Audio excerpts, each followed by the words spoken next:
माँ तू सबसे प्यारी है, माँ तू जग में न्यारी है। माँ तू सबसे प्यारी है, माँ तू जग में न्यारी है। अपने आंचल में रखना, अपने आंचल में रखना। हमें वरदानों से भरना। माँ तू सबसे प्यारी है, माँ तू जग में न्यारी है। माँ तू सबसे प्यारी है, माँ तू जग में न्यारी है। पिता, पुत्र और पवित्र आत्मा के नाम पर आमीन। आप सबों को जय यीशु। हम लोग आगमन काल के तैयारी करते हुए क्रिसमस के लिए, प्रभु का आगमन के लिए अपने को तैयार करते हुए बाइबल का ऐसे कुछ लोगों का जीवन के विषय में मनन चिंतन कर रहे हैं जो प्रभु यीशु मसीह के जीवन से जुड़ा हुआ हो या हमें ईसा मसीह की ओर लेके जाने में मदद देता हो। कल हम लोगों ने आदि माता पिता पहला आदम और दूसरा आदम के विषय में, पहला हेवा और दूसरा हेवा के विषय में हम लोगों ने मनन चिंतन किया। आज नूह के विषय में पढ़ने जा रहे हैं। नूह का जीवन को यदि हम सही रूप से पढ़ेंगे, हमारा जीवन में उसको अगर उतारेंगे, हमारा व्यक्तिगत जीवन एवं पारिवारिक जीवन में हम बदलाव ला सकते हैं। हम अपने जीवन में, अपने परिवार में मसीह का अनुभव कर सकता है। इसलिए आज का क्लास ध्यान से आप सुनेंगे और उस वचन के अनुसार अपने जीवन में थोड़ा सा परिवर्तन लाने का प्रयत्न भी करेंगे। हम लोग नूह के विषय में उत्पत्ति ग्रंथ उसके अध्याय 6 में पढ़ते हैं। वाक्य 9 से नूह का वृत्तांत है। नूह के वृत्तांत के पहले उस जमाने में नूह के समय पर इस संसार कैसा था, इसको समझने के लिए वाक्य 5 और 6 को पढ़ना उचित है। 5 में लिखा है, प्रभु ने देखा पृथ्वी पर मनुष्यों की दुष्टता बहुत बढ़ गई है और उनके मन में निरंतर बुरे विचार और बुरी प्रवृत्तियां उत्पन्न होती है। तो प्रभु को इस बात का खेद हुआ कि उसने पृथ्वी पर मनुष्य को बनाया था, इसलिए वह बहुत दुखी था। अभी वाक्य 9 में जाते हैं। वाक्य 5 और 6 में हम लोगों ने पढ़ा पृथ्वी के मनुष्य का क्या हालत है। उनके मन में हमेशा बुरी विचार और वे बुरे प्रवृत्तियां करने वाले लोग थे, इसलिए ईश्वर को मनुष्य के प्रति खेद हुआ। ये घटना बोलने के बाद तुरंत वाक्य 9 में नूह के विषय में लिखते हैं। नूह के विषय में क्या लिखा है? नूह का वृत्तांत इस प्रकार है। नूह सदाचारी और अपने समय के लोगों में निर्दोष व्यक्ति था। वह ईश्वर के मार्ग पर चलता था। बाकी लोग पापमय जीवन जी रहा है। पाप के विषय में हमेशा सोच, उनके मन में ही बुरे विचार है। अच्छे विचार रखने वाले लोग नहीं, पाप में रहने वाला, नशा करने वाला, व्यभिचार करने वाला, ईश्वर के निंदा करने वाला, ईश्वर भक्ति नहीं है, प्रार्थना नहीं है, चर्च नहीं जाना, इस प्रकार का जीवन जीने वाला एक समुदाय। उन समुदाय के बीच में एक मनुष्य के विषय में लिखा हुआ, पापी लोगों के बीच में रहने वाले एक अच्छे इंसान के विषय में लिखा, उसका नाम है नूह। जेनेसिस चैप्टर 6 वर्स 9, वर्स 22 को भी पढ़ेंगे, वहां पर भी ये लिखा हुआ मिलेगा। नूह ने यही किया। उसने ईश्वर की आज्ञा के अनुसार सब कुछ किया। ईश्वर ने जो आज्ञा दिया है उसके अनुसार चलने वाले एक व्यक्ति था नूह। अध्याय 7 का 5 को भी मैं पढ़ता हूं, चैप्टर 7 वर्स 5। वहां पर लिखा है, नूह ने वह सब किया जिसका आदेश प्रभु ने दिया था। जो कुछ प्रभु ने उससे कहा उसके अनुसार उसने कार्य किया। अभी हमें देखना है, हम नूह के समान हैं या हम अन्य लोगों के समान हैं जो पाप का जिंदगी जी रहा है। कई लोग ये बोलता है मेरा बेटा तो अच्छा है, लेकिन उनके कारण, उसके दोस्त के कारण बिगड़ गया। दोस्तों के साथ मिलकर के दारू पिया, दोस्त लोगों के साथ बिगड़ करके पाप में जीवन जी रहा है, पढ़ाई नहीं कर रहा है, दोस्ती के कारण ये हुआ। ऐसे ऐसे बातें बोलने वाले। देखो यहां पर नूह जिस देश में रहते हैं, नूह के चारों तरफ रहने वाले सब लोग पाप में जीवन जी रहा था, लेकिन नूह ने एक निर्णय किया, एक डिसीजन। मैं अन्य लोगों के समान ईश्वर निंदा का कार्य नहीं करूंगा। जो ईश्वर को जिस बात पर दुख है, खेद है, ऐसा कार्य मैं नहीं करूंगा। नूह का एक निर्णय, मैं ईश्वर के कहने पर चलूंगा।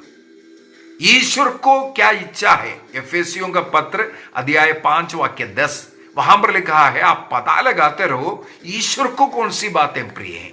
नूह ने वही किया जो ईश्वर को प्रिय है, वो कार्य किया। ईश्वर ने जो कुछ कहा उसके अनुसार चलने लगे। हो सकता है उसके अनुसार चलने के लिए थोड़ा कष्ट है। अन्य लोग बड़े आनंद खुशी मना रहा है, इनको खुशी नहीं है, दरिद्र रहा होगा क्योंकि ये 420 नहीं कर रहा है, गलत धन नहीं कमाएगा, और वे विचार का पाप, नशे से सब दूर रहने के कारण अन्य लोगों के समान अय्याशी का जीवन नहीं है। तो इस प्रकार जीवन जीने वाला नूह को उस समुदाय से अलग दिखा रहा है। आज प्रभु ईसा मसीह का स्वागत करते हुए हमें भी यही करना है। यदि ईसा मसीह को हम अपने घर में स्वागत कर रहा है, एक अच्छा मसीह बनकर के बपतिस्मा ग्रहण कर मसीह से जुड़ गया है, तो अभी मसीह की इच्छा के अनुसार हमें भी चलने की जरूरत है। नूह ने वो सब किया जो प्रभु को प्रिय था। अध्याय 7 का वाक्य 16 में मैं फिर जाना चाहूंगा। चैप्टर 7, जेनेसिस चैप्टर 7 वर्स 16, वहां पर लिखा हुआ है, सब शरीरधारियों के नर मादा का एक एक जोड़ा आया, ठीक उसी प्रकार जैसे ईश्वर ने आज्ञा दी थी। इससे पहले हम लोग पढ़ सकते हैं, पाप के कारण वहां जल प्रलय, भूमि जल प्रलय के कारण सारे संसार को नष्ट कर रहा है प्रभु। पानी बरसना शुरू हो रहा है। उस समय पर ईश्वर ने आदेश दिया, पोत बनाओ। नूह ने पोत बनाया, लोग खिल्ली उड़ाया। इस पहाड़ पर क्या बाढ़ आने वाला है, क्यों ये बेवकूफी कर रहा है। लेकिन नूह ने बार बार बोला, देखो ईश्वर का आज्ञा है, ईश्वर की आज्ञा है, पोत बनाओ, तुम उसमें बचना है। अन्य लोग कोई नहीं बनाया, नूह ने पोत बनाया। इसके बाद आदेश दिया, नूह और उसके परिवार पोत पर प्रवेश किया। घर का पिता अच्छा जीवन जी रहे। बाइबल के अंदर हमें केवल नूह के विषय में लिखा है। नूह का पत्नी अच्छा जीवन जिया करके नहीं लिखा, नूह के बच्चे लोग या बहु लोग अच्छा जीवन जिया करके नहीं लिखा। लिखा जरूर है, नूह घर का जो मुख्य, जो पिता है, एक अच्छा जीवन, धार्मिक जीवन जीने वाला था। तब ईश्वर ने उसे कहा, तुम अपने परिवार के साथ पोत में प्रवेश करो। नूह ने आदेश दिया, ईश्वर का आज्ञा मिला, चलो हम पोत में प्रवेश करेंगे। नूह आगे आगे चला, उनके पत्नी उनके पीछे पीछे, उनके 3 बेटे उनके पीछे पीछे, उनके पीछे उनके 3 बहू। इस प्रकार 8 लोग उस पोत पर प्रवेश किया। तभी क्या हुआ, ईश्वर ने आदेश दिया था सब जीव जंतुओं का भी एक एक जोड़े को लेने के लिए। अब नूह और उसका परिवार, पिता जब चला, उनके पीछे पीछे उनका पत्नी चलने लगी। यदि घर का मुखिया पिता अच्छे जीवन जीता है, प्रार्थना भक्ति का जीवन जीता है, ईमानदारी के साथ चर्च में जाता है, योग्य रीति से परम प्रसाद को ग्रहण करता है, वो देख करके उनकी पत्नी और उनके बच्चे, उनका बहू उसी रास्ते पर चलता हुआ, तब क्या है, उस देश का सारे जीव जंतु, संसार भर के जीव जंतु ईश्वर के नियम का पालन करते हुए उस पोत पर प्रवेश किया। वाक्य 16 आगे लिखा हुआ है, इसके बाद प्रभु ने उस पर दरवाजा बाहर से बंद कर दिया। प्रभु उस घर का पहरेदार बन गया। जिस घर प्रभु की इच्छा के अनुसार जीवन जीते, जिस घर में रोज परिवार मिलकर के, माता पिता बच्चे सब मिलकर के 1 घंटे का पारिवारिक प्रार्थना करता है, जिस घर यीशु के नाम पर, प्रभु के नाम पर 1 घंटे के लिए इकट्ठे होता है, प्रभु के लिए 1 घंटा देने के लिए उनके पास समय है, उस घर की रक्षा प्रभु करता है। नोट कीजिए इस वचन को, उत्पत्ति ग्रंथ उसकी अध्याय 7 वाक्य 16, जेनेसिस चैप्टर 7 वर्स 16 का जो बी पार्ट है, दूसरा पार्ट में लिखा है, ईश्वर उस घर का दरवाजा बाहर से बंद किया, अर्थात प्रभु उस घर का पहरेदार बना। जिस घर मिल करके प्रार्थना करता है, जिस घर मिलकर के जीवन जीता है, उस घर में प्रभु घर का देखभाल करने वाला बनेगा। अभी हमें मालूम है जल प्रलय हुआ, सारे संसार जल प्रलय में खत्म हो गया। इसके बाद करीब 150 दिनों के बाद नूह और उसके परिवार पोत से बाहर निकलता हुआ। मैं जाना चाहूंगा अध्याय 8 वाक्य 20 में। वहां पर हम लोग देखते हैं 18 से हम लोग देख सकते हैं, इस पर नूह अपने पुत्रों, अपने पत्नी और अपने पुत्रों की पत्नियों के साथ बाहर आया। जल प्रलय खत्म हुआ और उनका पोत एक पहाड़ पर बैठा है, वहां वो उतरते हैं। इसके बाद उसके अंदर जितने भी जीव जंतु प्रवेश किया, वो भी पोत के अनुसार, क्रम के अनुसार, जिस प्रकार ईश्वर का आदेश है उसके अनुसार वो भी बाहर आया।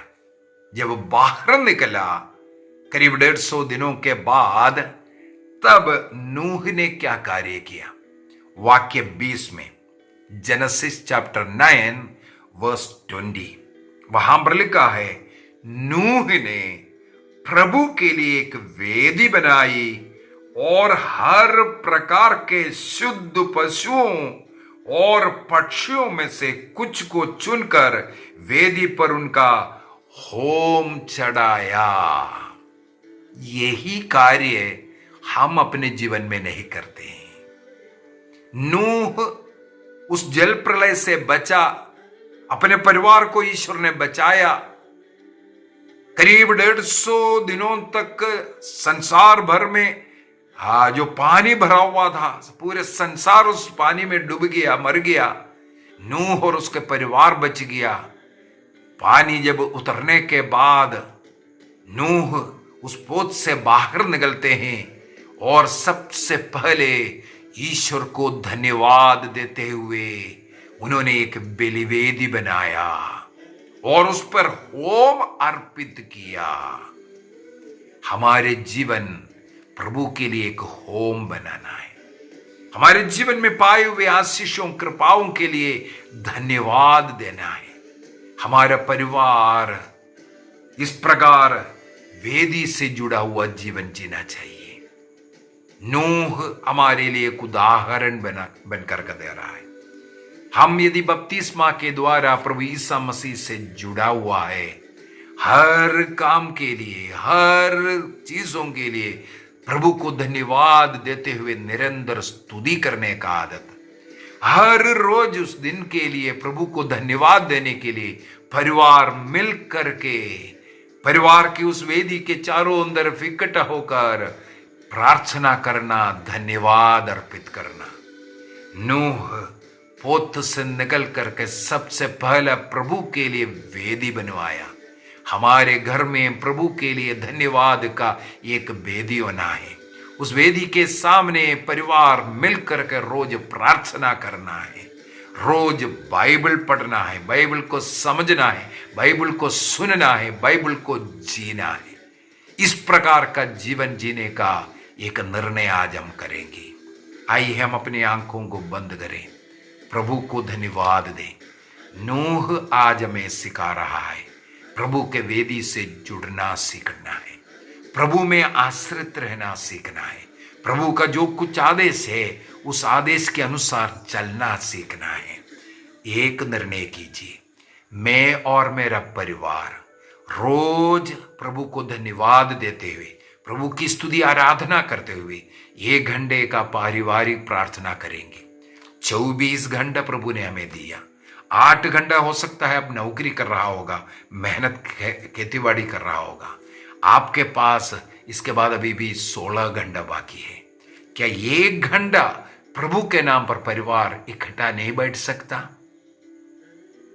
यदि नहीं बैठ पा रहा है, हमारे जीवन कुछ कमियां हैं, इस जीवन में कुछ तकलीफें, इसका कारण है हम प्रभु को धन्यवाद अर्पित नहीं कर रहा है। नूह के समान परिवार मिलकर के रहना है, परिवार में एक दूसरे का आदर सम्मान करना है, घर का मुखिया का आदर करना है, घर में प्रभु को स्थान मान सम्मान देना है। निर्णय कीजिए। आइए हम अपनी आंखें बंद करें, एक निर्णय आज कीजिए। इस आगमन काल में प्रभु का अनुभव के लिए हमें यही करना है, रोज 1 घंटे का पारिवारिक प्रार्थना। निर्णय कीजिए। इस आगमन काल के समय पर अब इसी निर्णय पर अड़ी रहेंगे। नशा, बुराई, पाप का जिंदगी, गलत दोस्तियां, सबको अलग करेंगे, डिलीट करेंगे। निर्णय कीजिए, प्रभु को पकड़ना, प्रभु को मुख्य स्थान देना, प्रभु के लिए सब कुछ छोड़ना। निर्णय कीजिए। मैं इस समय पर हर एक परिवार को समर्पित करता हूं। विशेषकर कई लोग अपने परिवार के प्रति दुखी है, जिस घर में प्रार्थना नहीं होता। कई लोग मुझे फोन कर कर रोते हैं, प्रार्थना कीजिए ब्रदर, घर में प्रार्थना हो सके। ऐसे कई महिला हैं, कई पुरुष भी है, चिंतित है। बच्चे नहीं बैठते, बड़े नहीं बैठते, पिता नहीं बैठते। निर्णय कीजिए परिवार में प्रेम, आनंद, शांति लाने के लिए माता पिताओं की आज्ञा मानने का निर्णय करें। निर्णय कीजिए घर में प्रार्थना करने का। ऐसा प्रार्थना करने वाला हर एक परिवार को इस समय पर मैं समर्पित करता हूं। विशेषकर जिन लोगों में, जिन घरों में पारिवारिक प्रार्थना एवं धर्म शिक्षा पुस्तक से जो पारिवारिक प्रार्थना करते हैं, जो संध्या वंदना लिखा है उसको मिलकर के करते हैं, हम प्रतिदिन उन घरों के लिए प्रार्थना करते हैं। प्रभु का आशीष कृपा उन परिवारों में बरसे। वो प्रभु की स्तुति आराधना कर रहे, दूधों संतों के साथ मिलकर के प्रार्थना करने वाला वो रीति आप अपने घर में शुरू कीजिए। पारिवारिक प्रार्थना किताब का 15वां पेज से इन प्रार्थनाओं को करना, प्रतिदिन करना शुरू कीजिए। आपके घर में आशीष आएगा, आपके घर में कृपा आशीष बढ़ेगा, पवित्र आत्मा की शक्ति आप लोगों में उतरेगा। घर के सभी जरूरतों के लिए उसके अंदर प्रार्थना है। रोज मिल करके प्रार्थना करने का निर्णय कीजिए। घर में प्रेम, आनंद, शांति बढ़ने का प्रयत्न कीजिए। नशे को, अन्य बुराई को, लड़ाई झगड़ा को सब छोड़ने का निर्णय करें। एक अच्छा पाप स्वीकार कर इस आगमन काल में प्रभु के साथ, प्रभु के लिए तरसते हुए जीवन जीने का निर्णय करें। पिता, पुत्र और पवित्र आत्मा के नाम पर आमीन। आप सबों को जय यीशु।